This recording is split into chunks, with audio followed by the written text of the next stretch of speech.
It's Friday, Feedback Friday, the feedbackiest day of the week. Ha! It's Feedback Friday, and I'm going to do something a little bit different this Feedback Friday. This is one of those weeks where shit went a bit sideways in that apparently a lot of people, I got about 4 or 5 people saying that their comments on the Wellness Wednesday video got eaten by YouTube.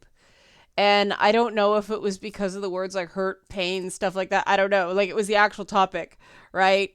But something about YouTube's algorithm. So for all the people that told me their comment got eaten, I'm assuming that other people just went away or didn't notice, or I don't know.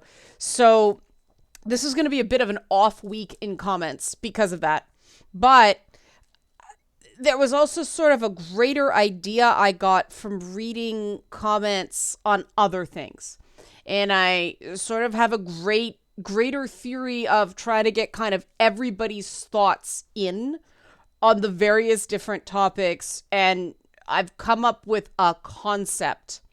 So if you like this sort of trying to every so often, instead of just reading a bunch of comments, because I had trouble choosing, kind of a big picture, 30,000 feet look. I don't do this all the time, but every so often it's appropriate.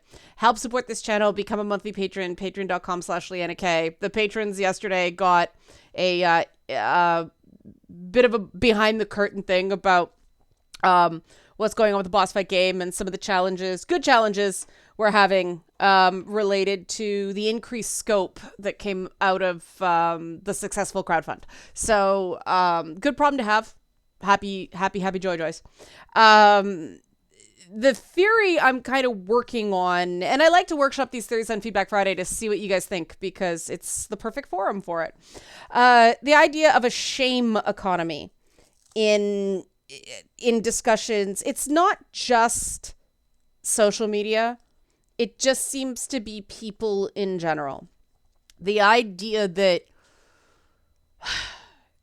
people don't seem to like feeling shame, but they sure like to dish out attempts to make people feel shame. This is not true across the board. There were some comments, some feedback, and I don't want to call anybody out. I did have to ban a few commenters for outright just attacking people in comments this week because it went way over the line. But I really get the sense that some people are so bullied and some people are so submerged in shame that it's almost like they don't know how to identify it anymore. And they don't recognize that there are indicators in the world around them, if they just observe a little bit, that what they're saying is provably not true. But they're so blinded by the absence of feeling, because if they allow themselves to feel, they will feel so terrible that they're walking around seeming very foolish to people who are more in touch. And I'm not quite sure what to do about this other than sort of label it and so we can talk about it, right? One of the big challenges about talking about these somewhat difficult, somewhat abstract subjects is some people like to fight over definitions of terms instead of accepting the definition I give in the video. You know, there were some people who busted my chops about the definition of insult. I don't care how you define insult. I defined insult. So for the purposes of this debate, use my definition, please. It was right there. I said, this is what insult means to me. This is what criticism means to me.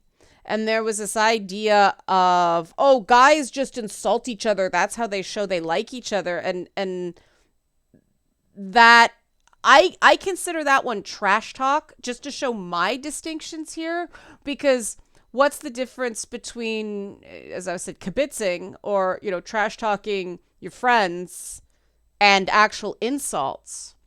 Well, one induces shame, another doesn't. If everybody's okay with it, then it's not demeaning. And that was my litmus test. That was my definition of insult. So if it's just based on that definition of terms, no, friends don't insult each other, because friends are not looking to demean friends. If someone is looking to demean you, they are not your friend. And I think some of that has been lost. And not just with men. I'm seeing that with women a lot. I'm going to use some language I don't normally use here, but I'm always taken aback when I'm sitting with a group of women that doesn't happen very often for me, just because of who my circle of friends are. But somebody will go, "Oh, you're such a bitch," and laugh. And they don't check out to see if somebody's okay with that word. They don't check out to see if they have some negative connotation with the word. It's just a word that some people, I know it's the reclaiming thing, but I can tell somebody else isn't really crazy about being called that. That word does have a charge in the corporate world. Trust me, I've been on the receiving end of it. I don't like it because it's lazy. It's one of those words. There's certain words that are lazy and sloppy. And if you take the word out of your vocabulary, you actually have to identify more meaningfully the issue you actually have with the person you are calling that. I try to extrapolate on things like, he's being a dick or something like that too. Because it's also vague. Like, is he being condescending? Is he being abrasive? These are all much more specific words, right? I try. No one is perfect on these things, but I try to be aware of my language to be a more effective communicator. But again, this requires you to be in touch and observant of your surroundings. And if you are drowning in shame, you can't do that, because the slightest time you open up to the world, it hurts real bad. It's a really difficult pit to extract yourself from when you're deep down in that shame. And so what I watch, and I see this on the left, I see this on the right, I see this in various socioeconomic groups. It's talked about a lot in, and maybe this is why I'm hyper aware of it, in certain communities of color, that are hyper visible in certain areas, and therefore you make one mistake, you can end up with a criminal record, or at an alternative school or something like that, and it's this thing of being detached from your emotions and not really knowing why you're doing things, just trying to get through day by day. And there's a lot of conscious discussion surrounding, slipping up and getting caught up and those feelings of anger and feeling unwanted and being excluded and being hypervisible. I mean, unwanted exposure is identified by some people as a particular type of shame. And when there's and I saw this growing up, there's this group of, say, 4 kids, and one of them is visibly different. It doesn't matter how. They are more visible to people who are in a position to act disciplined, so they get in trouble more often for less. And it creates this sort of cycle and spiral that can really damage a person. And you see that on YouTube. You see that in YouTubers too. That's where a lot of the burnout comes from. Just anything you say, just someone jumps all over you. And the advice I've been dishing out a lot lately, when things get dramatic, I tell people, and it takes a while for them to actually believe me, but in the grand scheme of things, this is probably a very insignificant moment in your life. People will move on. They'll find another target. They'll find another person to scream at. Every so often, someone will be, oh, you did this, and it'll piss you off all over again. But, it'll eventually peter out and life goes on. That's a perspective earned from having it happen to me over and over and over again, and having people on the hard right and people on the hard left, and, every freaking, high profile, flash in the pan, social media influencer person with mad PR and not a ton of talent or intelligence. Sometimes they're very intelligent, and those are the ones that really disappoint me because they don't use their intelligence. They just try to shock people, and they don't have anywhere near the career longevity that they would if they actually use that brain. Some people are very, very intelligent, but they are very damaged. And so they can't access that intelligence for long-term success because, they're driven by shame. And shame short circuits anything else.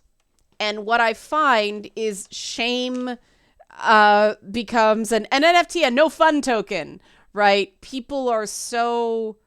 It's like these units of shame people think are tradable and transferable. And somehow, if they fling shame on someone else, I don't know, it will make them feel less ashamed, or it will balance out so everybody's shamed so nobody seems bad. But there is this shame economy where shame is mined and farmed and traded and given and received.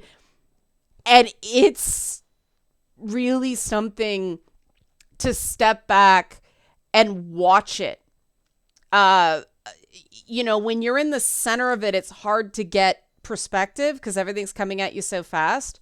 But to sit back and watch it happen to another person, or people, you recognize how little sense it makes. And there's a difference between shaming a person and, criticizing a legitimate mistake. There's a role for criticism. There's a role for accountability. Accountability and shame aren't the same thing. The difference between accountability and shame is shame, you've done something wrong. You're terrible, no good, very bad, forever, get off the planet. Right? Then there's accountability. You did a bad thing, but somebody's got an exit ramp so they can get, out of that shame economy into a self-improvement economy. You need to do that. We need to trade good tokens, now fun tokens instead of no fun tokens. Like, hey, these are things you can do right. I've been hearing that a lot from people, that there need to be exit ramps. There need to be right answers because otherwise people just don't try. But it's beyond not trying in, the more, I'll say, active corners of the internet. People are invested in just flinging out shame. And again, it is not something owned by the right. It is not something owned by the left. The very vocal of both of those extremes do it, which indicates there's something other than political affiliation going on here. Because then, there are other people who identify as left and identify as right who don't do that. They won't engage in that. They'll go, no, I'm going to stick to ideas. I'm not going to dehumanize someone intentionally. Unfortunately, a lot of the talking points that the various political wings have engaged in lately do inherently and unnecessarily dehumanize the targets. And that's the economy of shame. What does that teach somebody? What does shaming someone teach them? That you're somebody to be avoided. That you're just somebody who doesn't care about them as a person, who can't be reasoned with. All they're going to get from you is bad feelings. You're not giving them a fair hearing. You're just there to pound on them. A healthy person with resilience and, self-preservation and self-compassion gets as far away from forces like that, from people and groups like that as possible. And that seems to feed the grievance of said group, that somehow people wanting to get far, far away from them and going, you're nuts and not very nice, I don't want to talk to you, is somehow proof of something. And it's not proof of anything except that these groups that have done it, I don't care what their original issue or message was. I don't care. I don't. Because how you present an argument matters. It has to, or we lose all sense of fairness and objective reality. And that is not privilege. And here's why. People are like, that's a privileged position, you're tone policing. No, because who's the first people who lose out for being too aggressive? People of color, especially women of color. Right? The black men are uniquely younger. Black men at a younger age are seen as menacing, and black youth in general are seen as older than they actually are. And so punishments tend to be more harsh because people expect a level of maturity that these kids don't have. So when you when you engage in these aggressive tactics, when you teach people to fight that way, marginalized people do lose out first. They're the first ones to be silenced. They're the first ones to be shut down. They're the first ones to be ostracized because they're more visible. And is that fair? No. Is that something we need to keep in mind? Absolutely. Don't use those tactics. They'll backfire. Rightly or wrongly, they'll backfire. And I don't like this thing where there can only be one cause at a time, and there can only be one group at a time, and we can only feel compassion for the group that somehow on some very subjective scale has it worst at any given moment. I don't believe in that. I have seen too many people not realize their potential because somebody found a way to just hand wave away their pain, ignore their cries for help, and that doesn't mean you have to give in to somebody who's having a tantrum. Okay. I mean, you can set boundaries and you can go, look, I'll give you another chance to come at me fair, but come at me fair. Then we can have a conversation. You guys know that that's a basic ground rule for this channel. I stand by that ground rule for this channel because that means that people are judged by their behaviors, not their opinions. And I want people to feel free to voice their opinions. But again, you can't sneak in personal attacks claiming it's just my opinion. An opinion is about an idea. An opinion is not an excuse to just insult a person. One of the reasons I don't like covering drama is it becomes too much about the personality politics of the people involved and deciding who's right and who's wrong. And then the shame economy starts and, oh, this person said this, 2 years ago, but this person said this 10 years ago. And this person tweeted this, and it's taken out of context from 5 years ago. And I do not give a fuck what someone tweeted 5 years ago. If there hasn't been a repeat, okay, they thought better of it. Fine. Now, other people disagree. Other people want an active apology. I understand why. As long as people are consistent, that's completely fair. That's just my line. Just because I don't care about something doesn't mean you have to not care. I don't work that way. And that doesn't mean I don't think, I think the reasons for wanting an active apology are completely fair as well. Just because I don't share that standard doesn't mean I don't think it's a valid standard, as long as someone is consistent. See, that's respectful, right? And the thing that's so disappointing about these nerd fights is I find at the core, no matter what it is, there is an absolutely fascinating clash of perspectives that never gets unpacked, never gets discussed. There's no exchange of ideas because everybody just forms these factions who just pile on each other or pile on an individual, or it all becomes about who's good, who's bad, who's winning, who's losing, take the L, as opposed to a real discussion of ideas and moments of, is that how you're coming at this? Is that what you think? Like, hold on, let's drill down on this. This is what the issue is for you?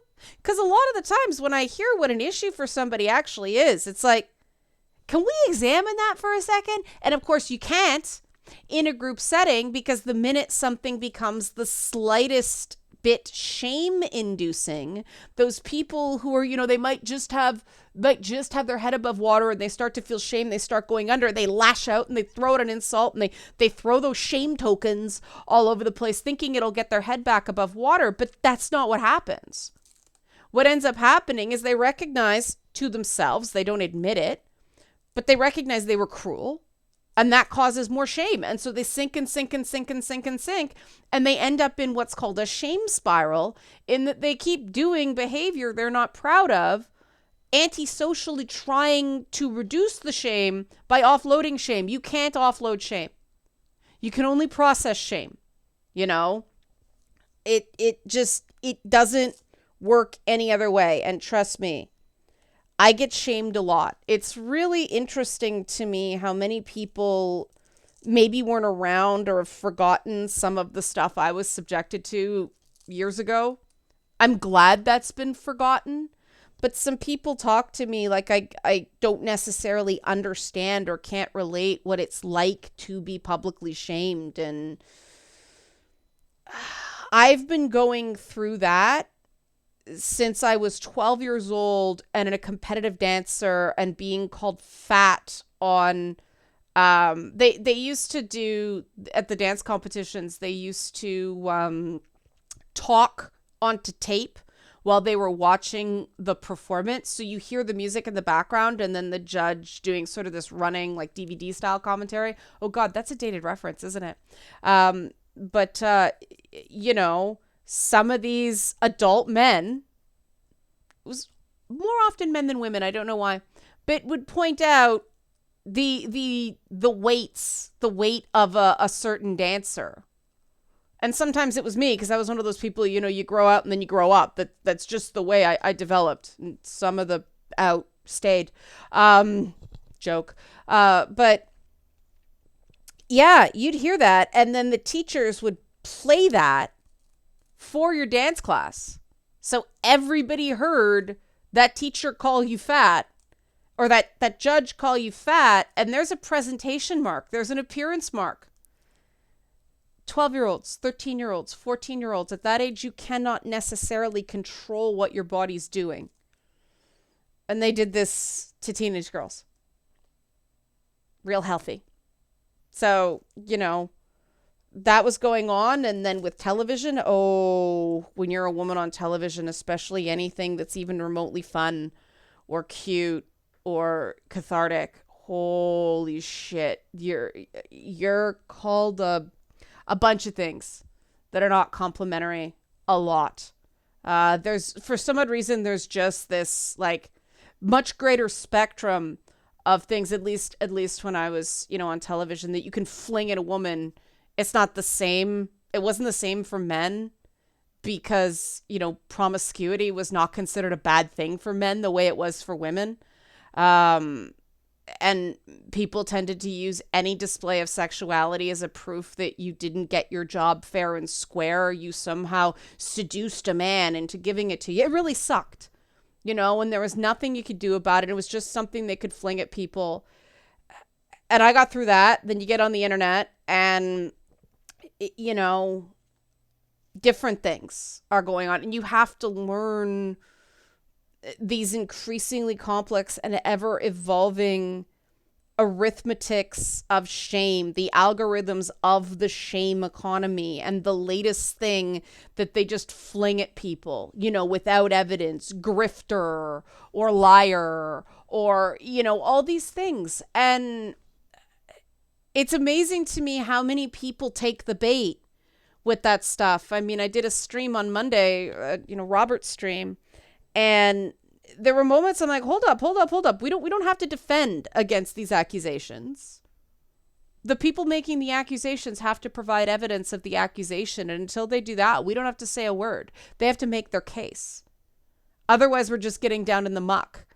You know, that's the shame economy. They don't have to throw mud at us if we're willing to plaster it all over ourselves. But people react based on shame. And so they do the bully's work for them.